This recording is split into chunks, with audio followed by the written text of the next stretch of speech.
that's the thing. You just got to figure out what works for you. And if you want to freelance, that's pretty much crucial.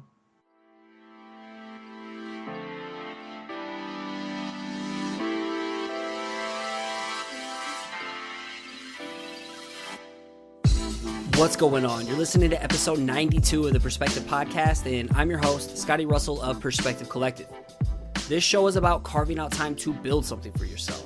I want to share what is and isn't working for me, along with sharing my guest point of view. This platform also allows me to cast the spotlight and celebrate those creating big waves in the community through interviews and a weekly dose of inspiration, so stick around to the end because it could be you. Now, if you're like me, it's hard to turn off the switch and unplug from your creative realm. There's always one more thing that you could get done or some new idea that needs to be flushed out of your head.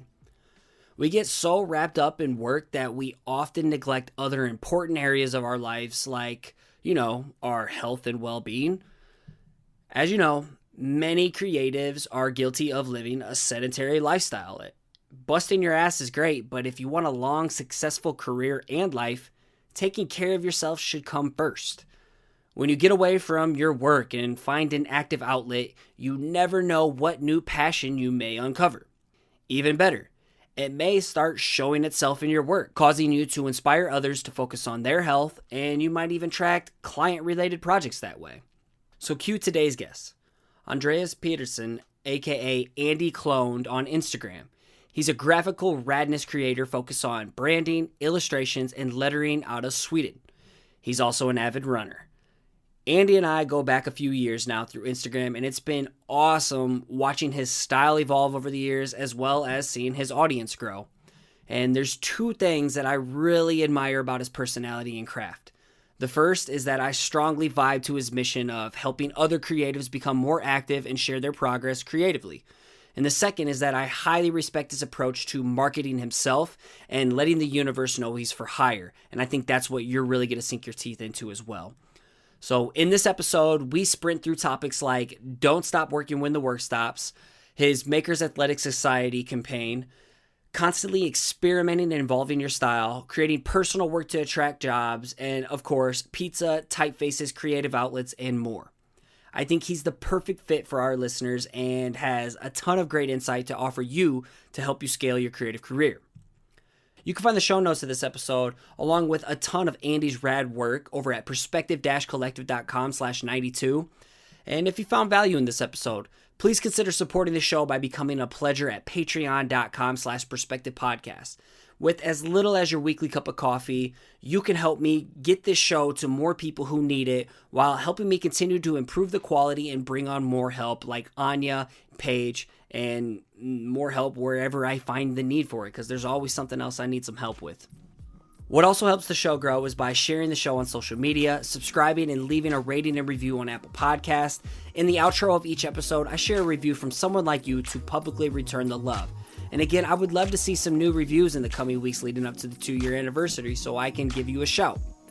Finally, if you catch some inspiration from the show, create some work and tag me at Perspective Podcast on Instagram.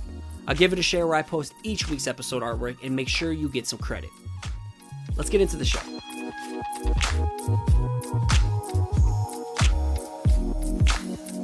Today I'm joined by Andy Pedersen, illustrator, letterer, and radical branding creator out of Sweden. Thank you so much for being on the show, man. How are you doing today? And just so people know, we got a 7-hour difference. I'm at 5 a.m. Andy is at noon, you said? Yes. All right, and I'm interrupting you, busting out some freelance right now. So what's going on, man? How are you? I'm all good. Thanks for having me on the show. Yeah. I'm stoked to have you here. Awesome. How are you, by the way? I'm waking up. I'm pounding this cup of coffee and, doing my thing. So I'm up somewhat around this time, not as much lately. Yeah, Emily's pregnant, so she gets up a lot during the night, and so it causes me to wake up, so I don't get as much sleep as I normally did. But that's all right. I see your custom-made cat. Oh, yep, drinking out of the Space Cat mug. So, yeah, nice. It's a nice creative boost in the morning. But for those who don't know, give us a brief Wikipedia page summary about yourself. Yeah, sure. So my name is Andreas Pedersen, which is the Swedish way of pronouncing it. And as you already mentioned, I live in Malmö, Sweden. I'm in the fortunate position to have to be able to call myself whatever I want. So I'm an art director / graphic designer with a strong focus on branding, logos, lettering, typography, and illustration. Besides my work, I'm pretty much a football nerd or a soccer nerd.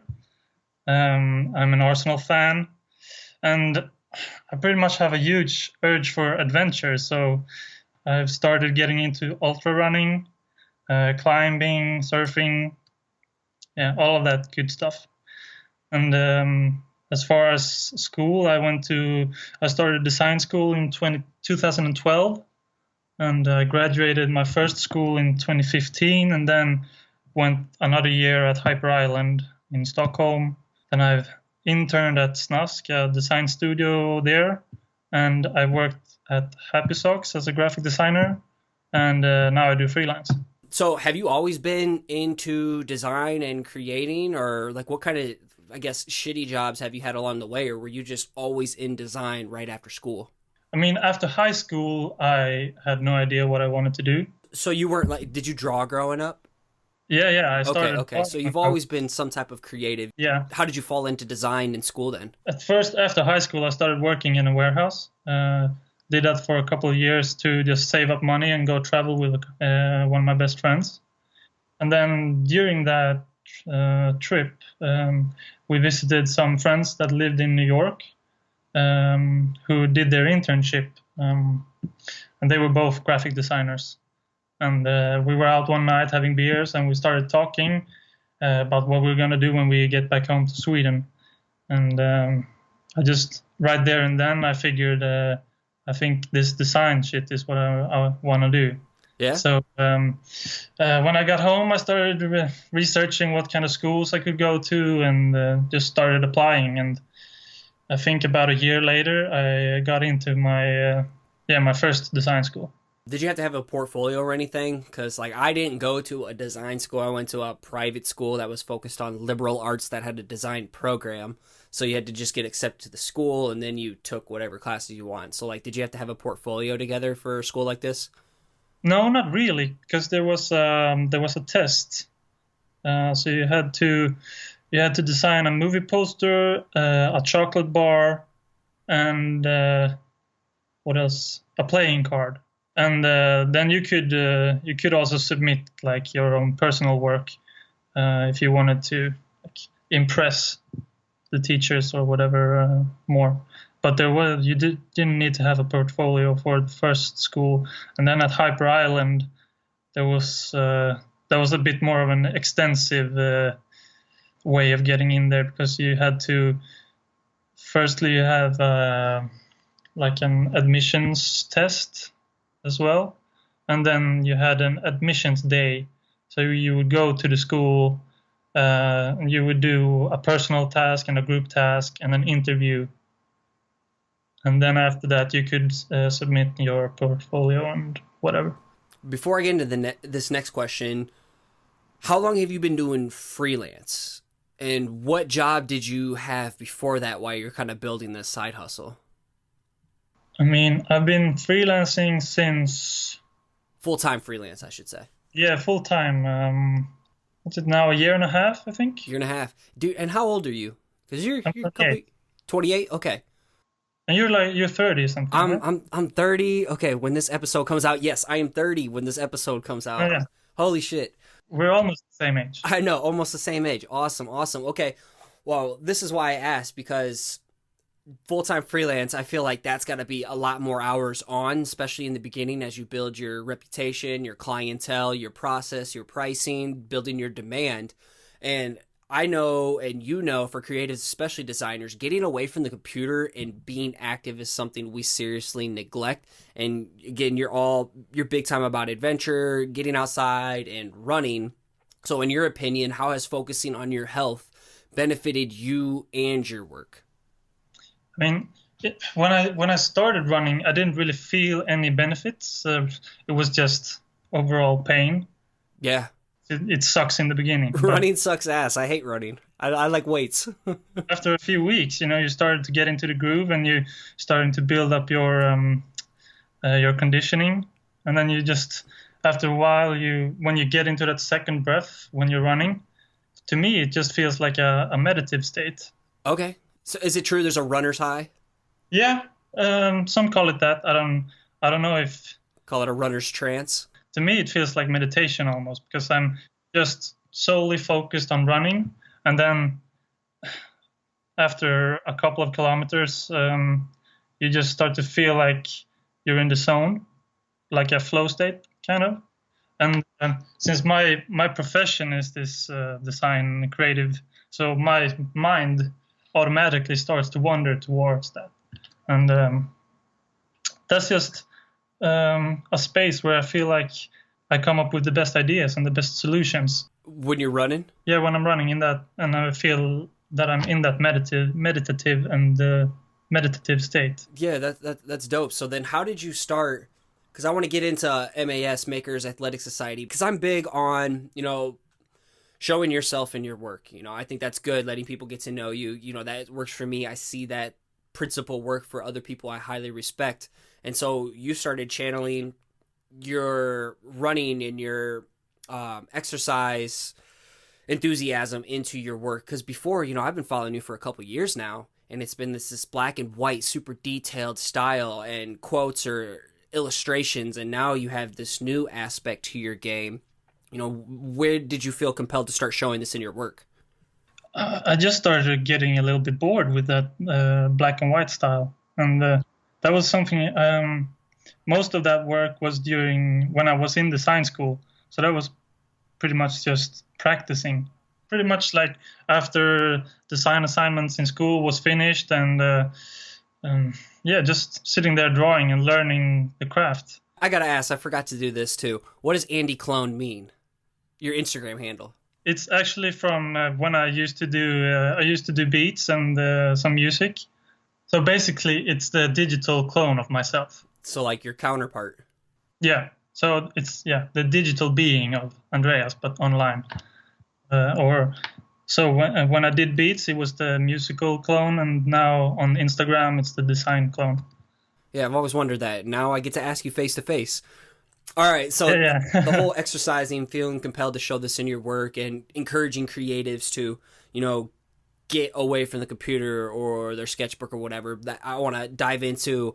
What is Makers Athletic Society, MAS? Basically, it's an online community for creatives of all kinds, pretty much. Illustrators, letterers, designers. I want to capture as many of these creatives as possible. I got the idea when I was out running that I've felt this huge benefit from exercising, and knowing how sedentary I've been when I've been designing myself, this must apply to more than just me. So I just figured that I should start this online community to kind of inspire and pep other creatives to start feeling the same benefits as I did.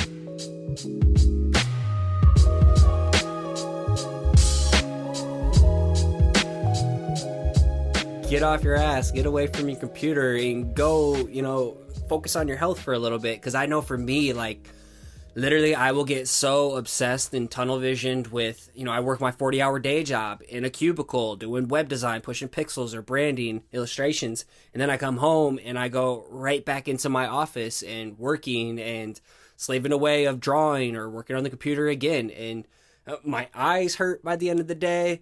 My back, I already have back problems for football. I have neck problems for football. So for me, it's important for me to get to the gym in between the day job and when I get home, because it not only makes me feel better, it makes me totally change my attitude, my mindset. The endorphins are all pumping, but overall, it's just better for my health, so I'm not like breaking down when I'm 60 because I've just been working and then going to work and then stuck in work. It's the same thing for me, and also, like, as weird as it sounds, you get more energy. Yeah, it's so true. It's kind of a weird thing that it reverses like that, but since you empty yourself physically every time you're out running, but the next day you're super energized, and then you can sit for 8 hours in front of the computer. Yeah, you don't have to rely on tons of Monster energy drinks or 5 hours because your body's just naturally, picking you up. Definitely. So, what is the MAS challenge? The MAS challenge, it's basically a nomination-based challenge, like the Created Today challenge that Stefan Kuhns started. Do you know about that one? Yeah? Yep. It's pretty much the same thing, but the challenge is, of course, a little bit different. And it's basically you can choose whatever activity you like. You can go running, you can go climbing, you can go stand-up paddling, whatever you may choose. Hit the weights if you're like me. Yeah, exactly. You can do whatever you want. But the most important thing is that you, when you get home after a week of doing this activity, you kind of reflect on it to feel like how did it benefit me? What feelings did I feel when I exercised? Did something weird or funny or shitty happen while I did this? And whatever happened or whatever you felt or however you felt that it benefited you, I want you to put that into a piece of artwork and post it to Instagram. Yeah, or even if you hit a new PR or some type of goal with whatever you're hitting. Well, and how did this start with you? So you were creating pieces based on like some of your running goals and running times and certain things like that, or if you kicked your own ass running some hills or something. Yeah, it started when I at the end of the start of this year. I don't usually do like New Year's resolutions, but this year I just felt like because I wanted to start running more, and at like the third run I did this year, I felt like, oh, I should probably do something more serious about this. And so I gave myself a New Year's resolution that I was going to run 1,500 kilometers. I don't know what that's in miles, but it's pretty far. It's gross. No, I'm just kidding. I'm just kidding, man. It kind of is gross, yeah. Each week I was going to post my efforts or my progress. That's the word I'm looking for. So I was going to just put that in a piece of artwork and post it to Instagram every week. And then on the third run this year, I just realized that I could get other people hooked on this as well. So that's when I came up with the idea for the MAS challenge and the Makers Athletic Society. MAS, that's what you would call it. Okay, so it's hashtag the MAS challenge, the MAS challenge, just in case people want to look that up and get a feel for it. And definitely check out Andy's account. I really like it. This is why I like it. For multiple reasons. One, because you're getting your ass away from the computer and running. I'm big into fitness and athletics and all that stuff. I'm big, always been a sports nut. But two, Instagram is a tool. And you're using it as accountability. Like for me, Instagram was accountability to document my growth within my art. But you're kind of hitting two birds with one stone. You're documenting, you're giving yourself permission to play and fuck up and experiment with this new style that you're finding, this multicolor, gritty texture. I see you use a lot of True Grit texture supply. Shout out to Kindred Studio. I'd love to have him on the show. Big fan of what they do, but you're using texture, colors, lots of overlap, overprinting techniques, and you're giving yourself permission while holding yourself accountable as well as building a community. So you're doing multiple awesome things, and what could be even more crazy about it is I could see you attracting some type of work with some type of athletic shoe wear, running shoe, or some kind of running brand. Is that kind of your goal in the back of your mind too, to put out work to try and attract it as well? And we'll talk about that here in a little bit too with more intention. But yeah, I mean, with this particular, or with the Makers Athletic Society, I haven't really thought about it in that way. But I've definitely thought about growing it into a company that could sell like T-shirts or hats or whatever that you can wear while running. So that's definitely something I've been thinking about, but that's way down the line. Kind of branding it on its own. I hope that it could attract some kind of attention from companies that are into adventure apparel or whatever. I mean, I think you're flexing that style. Like, hey, not only can my work hit this route, like I've seen you do some pizza work too, calling that out, but your work can also hit this avenue of running, your other passion. So I think that's a total new opportunity out there just waiting for you. So if people want to check this out in the meantime, and I'll plug it in the intro and outro, but that's the MAS challenge. Search that on Instagram, get familiar. And have you got slowly more people joining along with this? The last couple of months it's been kind of on ice because I've had a few months that have been slow work-wise. So I've been more focusing on getting or attracting work. Okay. And yeah, that's where the available for hire campaign started. The mass challenge has pretty much been on ice since April. Because of that. So you've taken on this new initiative to get work. So when I'm looking at a poster right now that my buddy Austin Dunbar of Durham Brand & Co., he's been on the episode, but he has his 7 rules, and rule number 6 is don't stop working when the work stops. So for those who are out there who are full-time freelancers or freelance on the side and they just don't have work, what are you going to do in the meantime to keep yourself busy? Well, you've taken it one step further and you've created a campaign to attract specifically more work by shouting out to the universe that, hey, I'm available to hire. And you've done that through designs, which you've kind of done mock-ups for, brands. Yeah, I mean, I'm not the original creator of this. Yeah, I think I've followed your words of wisdom on this. Creating work that you want to attract. So I just, went with that and started. I figured because there's so many different kind of clients and projects that I want to do. So I just figured let's make a self-promotion campaign where I showcase everything that I can do.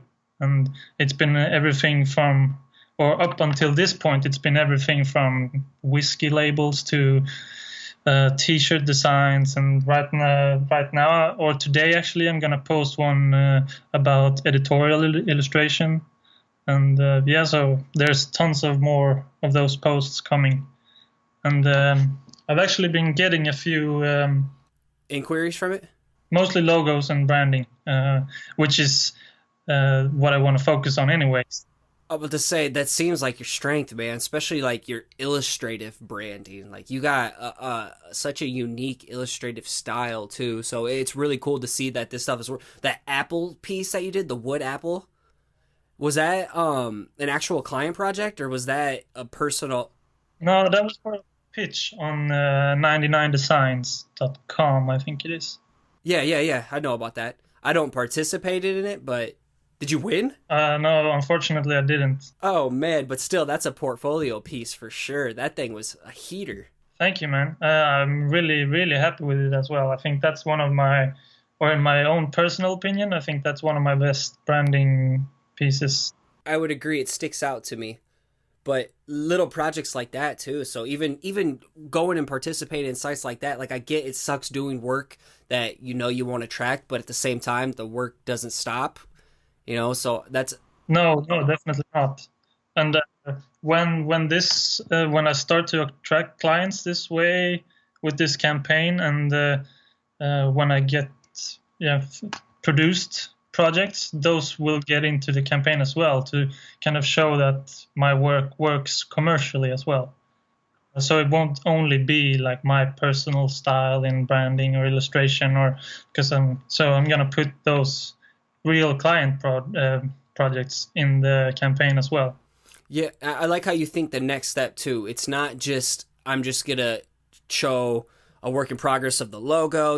Here's my drawing comps and here's the final drawing. But then you go and impose it on real life elements to show that commercial value. You're using mockups out there, creating your own. I'm not exactly sure what you do, but you go that next level. We've talked about it in the past, presentations, everything, and showing how your work can be used in real life, takes it one more step further and lets people see like, okay, this is how it's going to work in, if I see it out in the street on a billboard or on some type of signage or, anywhere. Yeah, exactly. I think most clients are also, they have a trouble understanding or get a feel for what it will look like in an actual product. Because not everybody's visual like us. No, exactly. Any kind of help that you can use to kind of show the client what it will look like is to your benefit. Exactly. It's just a value add. Yeah, exactly.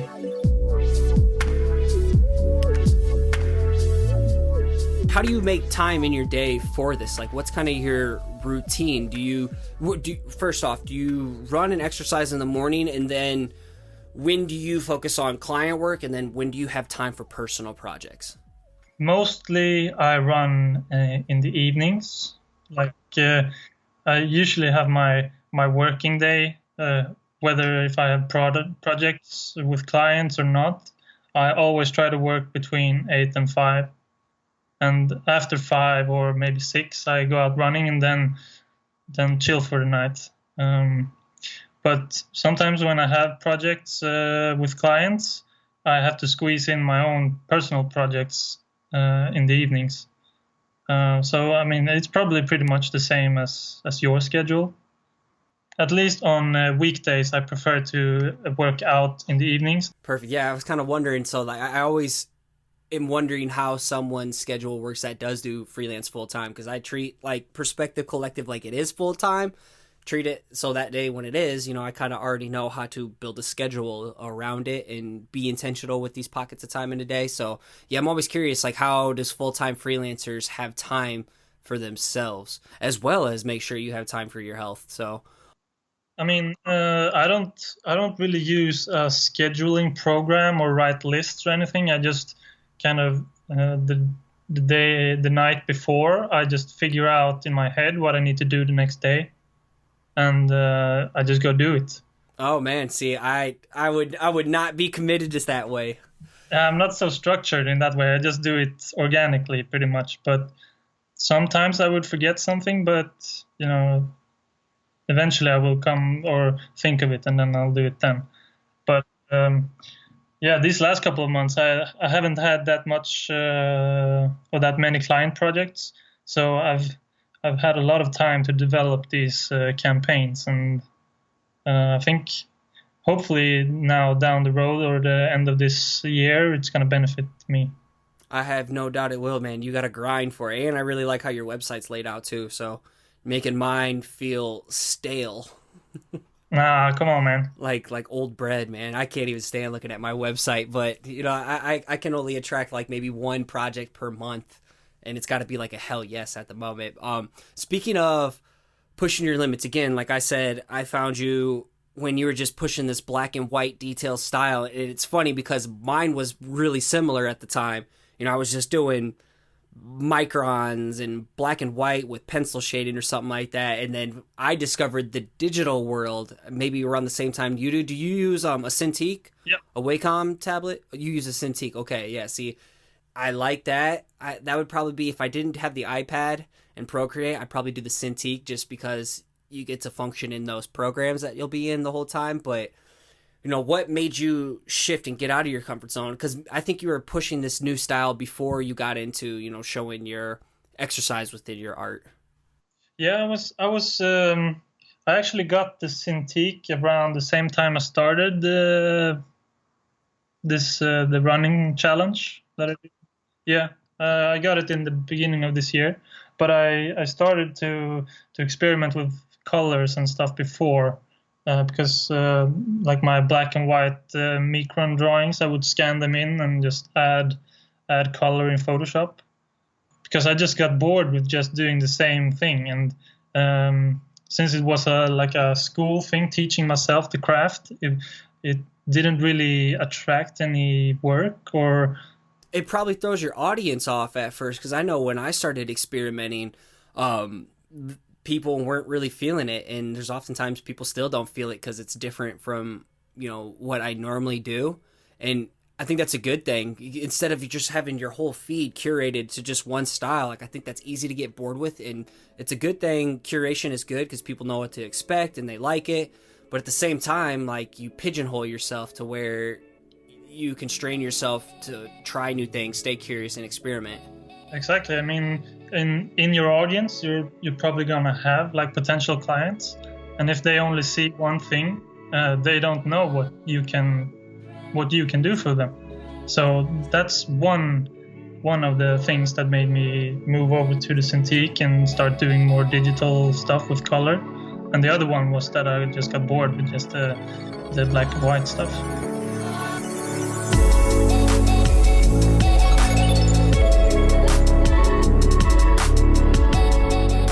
So are you always looking for ways to continually experiment and push new things out there? Do you have like ideas written down somewhere, or things you want to try when inspiration hits, when the muse hits, when the spirit hits, as Eric Marinovich says? I don't really write down my ideas, or like when I get inspiration, I just store them somewhere in the hard drive. The brain cloud. Yeah, exactly. And then for example, if I see something on Instagram, someone used like a shader brush or something, and I want to try it, I just store it in there, and then when I have an idea for a piece of artwork, I just, oh yeah, I remember this brush here. Let me look up on the internet where I can find one of those. Man, your brain functions way better than me trying to remember all these things. If I don't like write something down or like put it in a schedule, it just gets lost. Too many other things in life are fighting for attention up there. Let's not get this completely wrong. I do write things down occasionally. I'm like, you just have the genius brain. I don't know about that, but I mean, everyone works a little bit different, so. Oh, for sure. And not everything one person does is going to work for the next person. Like I have a hyper curated, or not hyper curated, but like a hyper structured schedule, but I know not everybody's like that. That's what works for me and helps me thrive. But the other person, you know, like you can wing it and remember these things. So yeah, there's not one way for everything. That's the thing. You just got to figure out what works for you. And if you want to freelance, that's pretty much crucial. Yeah, I could only imagine. Before we go into rapid fire, what's one piece of advice you'd give to a creative at any stage of life who struggles starting or sticking with it? I think this applies to starting, but I think it best applies to creatives who struggle sticking with it. And my advice would pretty much be take a step back. Don't force your creativity too much. Rather, take a step back and look at your situation from the outside and ask yourself some questions like, why am I feeling like this? What can I do to change it? And how do I keep my fire burning? Really think hard about these questions. Sometimes it would take 2 minutes, sometimes it will take 3 weeks, but you just gotta allow it to take that time so you can really figure out how to move forward. By stepping away from it, that could even mean like going for a walk a little bit and clearing your head, or going running or something, or putting into practice like we talked today. I know for me, like if I get like slammed in a piece or stuck in a funk, or a podcast episode didn't take off, I have to disconnect for a little bit to go clear my mind with whatever it is, or go find another channel to output into for a second.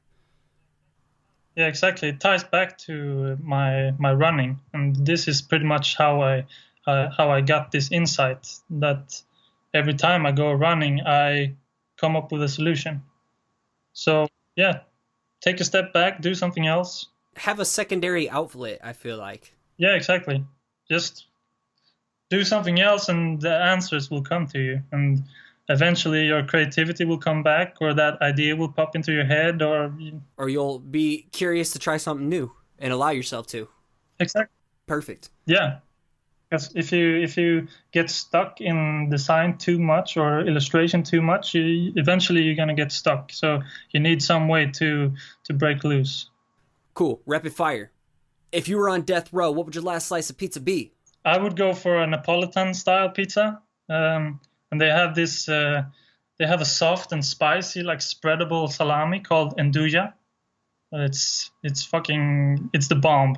It's spicy and yeah, super nice. When I visit Sweden and come see you in Amir, I expect you to take me there, all right? Yeah, sure, man. Okay.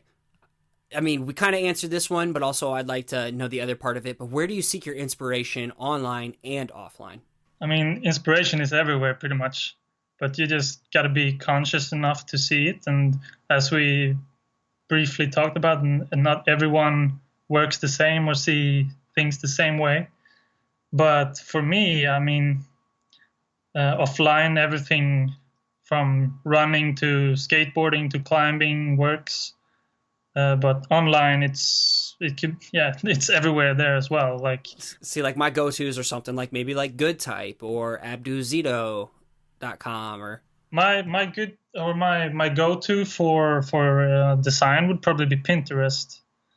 I think that is a really good one, because then this doesn't really, they don't have that feature on Instagram that when you look at a post or a piece of artwork, you will get like show related. related things as well. So that then you can go into a rabbit hole, and then eventually you're gonna find something that is sick. And a close second, of course, is Instagram and Dribble. But then you have like this podcast, for example, or the Joe Rogan podcast. Joe Rogan, JRE. Yeah. You can get inspired by 5 different topics every week. So yeah, that's a go-to as well for me. Definitely. All right, script serif or sans serif. I have a guess here, but this one's tough for me with you. Yeah, I think it's tough. I hate this question. Or I have a hate-love relationship to this question. What would you, okay, if you were throwing down a piece right from scratch, what would your go-to be right off the top of your head? I think I would probably go for serif. Really? I was going to guess for a sans serif, but all right. I like lettering and typography that is really eccentric or have a strong personality, like really original look. So, but with serifs, you can play so much with serifs. Those crazy terminals coming out or some crazy ligatures coming out of the serif. I'm not that good at scripts, so I probably need to practice that as well. Yep. All right. So what's your favorite typeface or one that you're vibing to the most lately? Oh, as I said, I like typefaces that are really eccentric and have a strong personality. So, for example, Harbor is a good one. Manofa, I think you say, is another good one. That's the one I used for that Appleyard branding piece. And I mean, ITC Honda Dever is nice as well. But my go-to is probably the Highway Gothic family. You just spit out like 5 of them. I hope everybody goes and looks those up. Highway Gothic that's a timeless sans serif. You can use that for anything pretty much. Word. Well, where can people go to find you online? There's my website, andreaspedersen.se, or Andy Cloned on pretty much whatever social media. Just pick one and you will probably find me at Andy Cloned. Or just Google them and everything will pop up. Yeah. Google is your friend. Google is your friend. Well, Andy, it was awesome to finally get to meet you face to face after all these conversations we've had over the last 2 years for sure, maybe 3 years, I don't know. But it's been great getting to know you, watch your design and the evolution of your design and your craft grow and how you're attracting clients and the value you're providing today of, disconnecting from the computer, design, and going out in the world and exercising, focusing on your health. It was a pleasure to have you on today, man. Thank you so much for your time. Likewise, it was a pleasure to be on, man. Thank you very much. No problem. Well, let's keep in touch, all right? Good luck with the kid. I know, right? The kid's going to be right around the corner when this episode drops, so... Yeah, when is it August due? 20th. August? Yep. Nice. So this will be like dropping around the same time. Yeah, your world is going to change, man. I know, for the good. All right. Take care, brother. You too, man.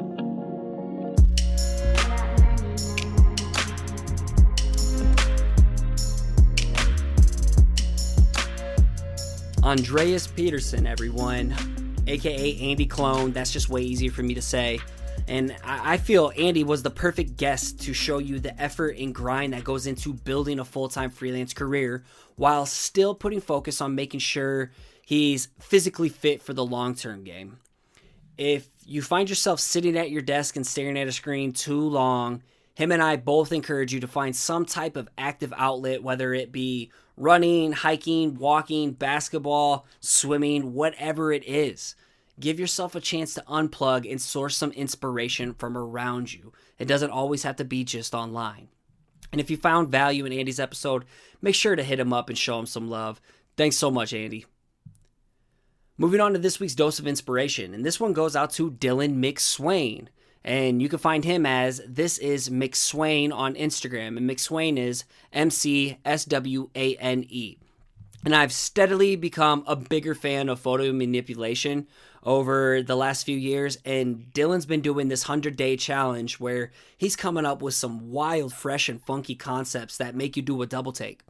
And I met Dylan through the Perspective-Collective Facebook group, which I'm going to be plugging here next, in which he started sharing his series with everyone when he did his introductory post.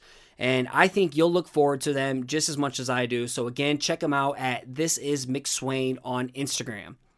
So speaking of this Facebook community, Dylan's just one of the people in it. But if you're looking for a place for accountability, share your work, feedback, collaborate with other like-minded people, and get access to resources that we're constantly updating, well, you should check out the Perspective-Collective Facebook group. We have a thriving community building right now, and it's solely just listeners of the podcast. So you know you're going to be surrounded with like-minded individuals who are sponges, not bricks. Like back in Brian's episode 2 episodes ago. So again, jump on Facebook. Create a fake account if you want to. We don't care, even if you don't use Facebook. Come and join us and see what it's about. And if you're enjoying what you hear and you want to support the growth of the show, I have a few ways you can make that happen. The first is by becoming a backer at patreon.com/perspectivepodcast.